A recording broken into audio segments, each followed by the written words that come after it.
Pero open ka din, JM, kung sakali, kasi nauuso yung mga parang May December affair projects, di ba? Kung sakali may partner ka, like si Joshua, nag-partner kay Ann Curtis, ayan, open ka sa mga ganong roles. And sino yung dream mo, kung sakali? Sa tingin mo yung bagay kayo?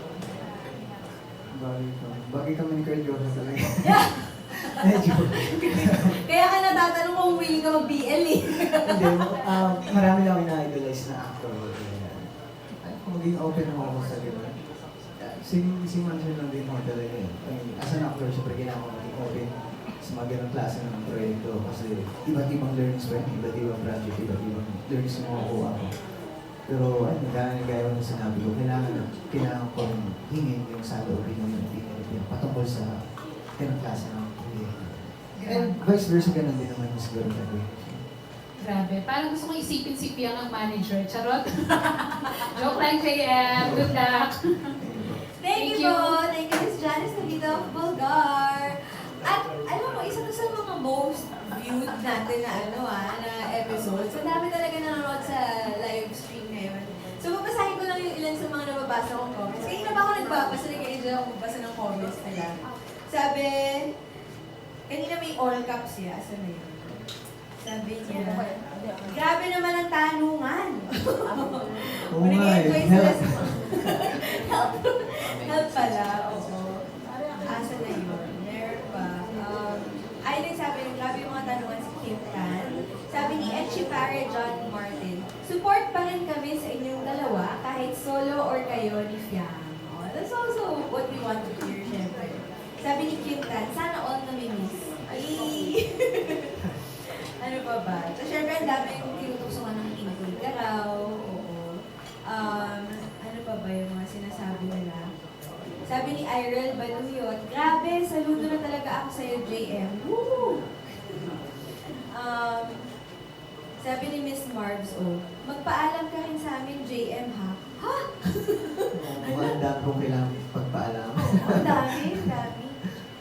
Ang dami nun. Ano pa ba? Sabi pa, JM, the man you are. Sabi ni Lily Zhang. Thank you po sa mga comments po ninyo. Ano pa ba? Sabi rin, sabi ni PhD, grabe mga tanungan, parang hindi ko carry, hehe. Pero grabe, nakakakilig mga sagutan ni JM, palaban talaga. Wow! JM, Ibarra Ano palaban. pwede mo nang himid din? Oo nga, no? Hindi pwede. Kapag dalawa kayo, pwede. Medyo, Oo, sisigayan na lang nasasagutan. ngayon, wala kang choice. Wala kang choice. Ikaw na talaga. Well, thank you po sa inyong mga comments. Thank you po sa pagsama sa amin dito sa ating Star Magic Spotlight Press Con. Mamaya po ay may isa pa tayong Star Magic artist na makakasama. Pero bago po namin siya ipakilala, JM, bilang panghuli, ano ang mensahe mo sa iyong mga taga-suporta? Meron ka bang gustong i-promote? Imbitahan mo silang panoorin ng iyong pelikula at show. Ayan, sa lahat po ng sumusuporta sa akin and sa mga online viewers na rin ho natin dyan. Abangan nyo ho at panoorin ang Child Number 82, Anak ni Boy Kana. Ito ho ay mula sa direksyon ni Direct Team Villanueva. Ay malapit na po yun, October 3 to 12. Hindi ko kami kakamit sa Cinemalaya Film Festival po. So magkita-kita ko tayo dyan. See you po. Konting tulog na lang yung October 3. Oo nga, wala na ako. Kinabahan na tuloy. Ito na, nagiging totoo na. At of course, yung ghosting ay nasa I Want pa rin po.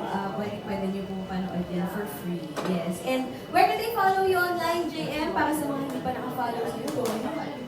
Ayan, sa mga hindi pa nakapalo sa akin, no problem, kahit dito na. Ayan guys. Walang talitan. Ayan. Kailangan po Walang pilit.